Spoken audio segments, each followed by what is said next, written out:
Halo semuanya, selamat pagi. Kami dari kelompok 3 akan mempresentasikan tentang implementasi queue pada sistem antrian pesan broadcast kampus. Sebelum itu, izinkan saya memperkenalkan diri saya dan memperkenalkan teman-teman kelompok saya. Perkenalkan, nama saya Sarah Leoni Sodak dengan NIM 256152002, lalu jalannya Mima Friskila Sinurat dengan NIM 256151039, dan Margareta Helena Marcha dengan NIM 256151050. Masuk dalam latar belakang masalah. Server overload dan API pembatas atau rate limit, pengiriman pesan siaran massal atau ribuan pesan sekaligus ke mahasiswa sering menyebabkan kegagalan sistem atau dianggap spam. Mengapa begitu? Karena di lingkungan kampus seringkali ada pengiriman pesan massal seperti info nilai, e-commerce kampus, atau kuesioner. Jika sistem langsung menembak ribuan pesan dalam 1 detik ke API WhatsApp atau Telegram, server langsung overload dan pesan bisa saja diblokir. Untuk itu, kita memiliki solusi konseptual mengapa queue menggunakan prinsip FIFO first in first out atau pertama masuk, pertama juga keluar, menahan pesan dalam memori buffer dan memproses secara teratur satu persatu dengan jeda yang aman. Kita bisa simpulkan seperti kita sedang mengantri untuk membeli tiket bioskop atau antrian di kasir, siapa yang datang duluan dialah yang akan dilayani duluan. Dengan pakai konsep ini, pesan-pesan dari admin itu nggak langsung dikirim semua. Kita menyimpan dulu, lalu memori akan masuk dan sistem langsung mengambil dan mengirim pesan satu-satu dengan jeda waktu yang aman. Jadi server kita tetap stabil dan pesan-pesan penting bisa terkirim dengan rapi tanpa kena blokir. Untuk selanjutnya dan lebih detailnya lagi akan saya serahkan kepada teman saya, Jalin Yemima Friskila Sinurat. Baik, selanjutnya perkenalkan, nama saya Jarine Mima Friskila Sinurat. Saya dengan NIM 256151039. Jadi di sini saya akan melanjutkan untuk menjelaskan di bagian ilustrasi alur kerja queue. Jadi di slide ini berisikan tentang pesan 1 yaitu info nilai, kemudian pesan 2 yaitu pembayaran UKT, dan pesan 3 yaitu kuesioner mahasiswa.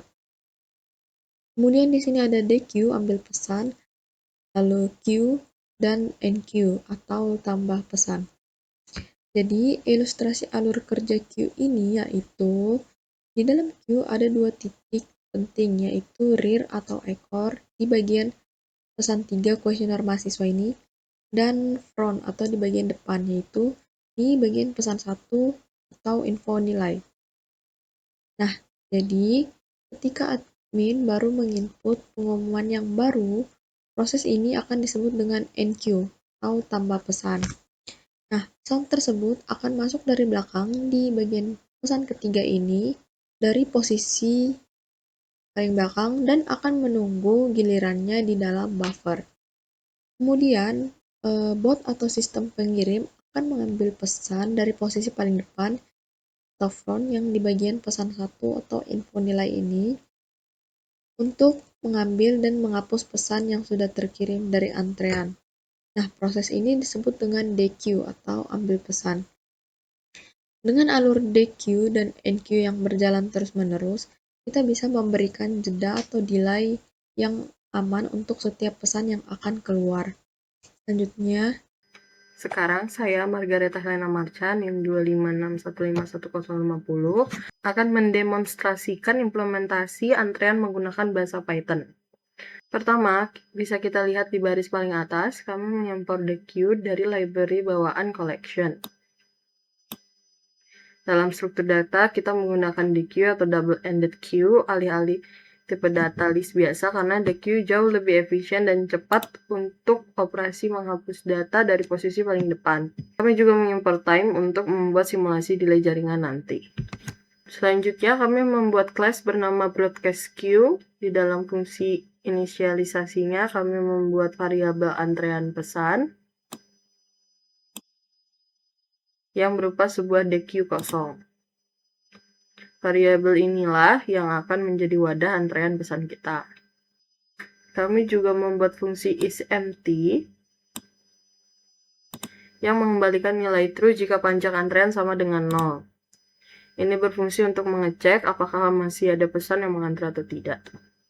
Sekarang masuk ke operasi inti. Yang pertama yaitu unqueue. Fungsi ini digunakan saat admin kampus misalnya ingin menambahkan pengumuman baru. Nah, di baris ini kami menggunakan perintah append. Perintah ini secara otomatis akan memasukkan data atau pesan baru selalu ke posisi paling belakang atau read. Setelah itu, program akan mencetak teks bahwa pesan berhasil ditambahkan ke antrean. Operasi inti yang kedua adalah the queue, yaitu saat bot sistem mengambil pesan untuk dikirim ke mahasiswa. Di sini program akan mengecek dulu jika antrean kosong, bot tidak akan melakukan apa-apa. Namun, jika ada antrean, program akan mengeksekusi baris ke-24, yaitu pop left. Perintah ini sangat penting karena berfungsi mencabut data urutan pertama dari posisi front atau paling depan sesuai prinsip FIFO, yaitu first in, first out. Kami juga menambahkan time slip 1,5 detik untuk menyimulasikan jeda waktu saat API sistem sedang mengirim pesan agar server tidak overload. Terakhir, untuk struktur fungsinya, kami membuat fungsi display queue yang hanya bertugas untuk mencetak status isi antrian saat ini ke layar terminal, agar kita bisa melihat simulasi visual dari posisi front to rear. Sekarang mari kita jalankan programnya. Bisa kita lihat di terminal, pada tahap pertama, admin melakukan enqueue secara bersamaan untuk 3 pesan. Tenggat pembayaran, lalu disusul dengan link pengisian penilaian kinerja dan pengumuman jadwal praktikum. Selanjutnya, jika kita cetak status antreannya, urutannya terlihat jelas. Pesan pertama, tenggat pembayaran berada di ujung paling depan atau front, dan pesan terakhir, jadwal praktikum berada di ujung belakang atau rear. Selanjutnya, di tahap kedua, sistem bot mulai mengeksekusi the queue. Bot memproses pesan pertama, lalu sukses dikirim.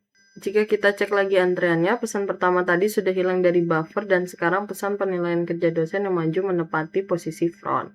Bot melanjutkan proses the queue untuk sisa pesan dan terkirim, sampai akhirnya saat kita paksa melakukan the queue lagi padahal antrean sudah habis, sistem akan mendeteksi dan menampilkan pesan bahwa antrean kosong, sehingga bot bisa beristirahat. Dari demo eksekusi ini bisa kita simpulkan bahwa algoritma queue berhasil mengatur tumpukan data masuk dan mengeluarkannya secara teratur, serta berurutan, sesuai siapa yang masuk lebih dulu tanpa ada pesan yang terlewat atau bertabrakan. Baik, maka dari itu saya perwakilan dari kelompok 3 izin mengundurkan diri. Lebih kurangnya mohon dimaafkan, semoga materi yang telah kami bawakan bisa bermanfaat bagi kita semua. Terima kasih.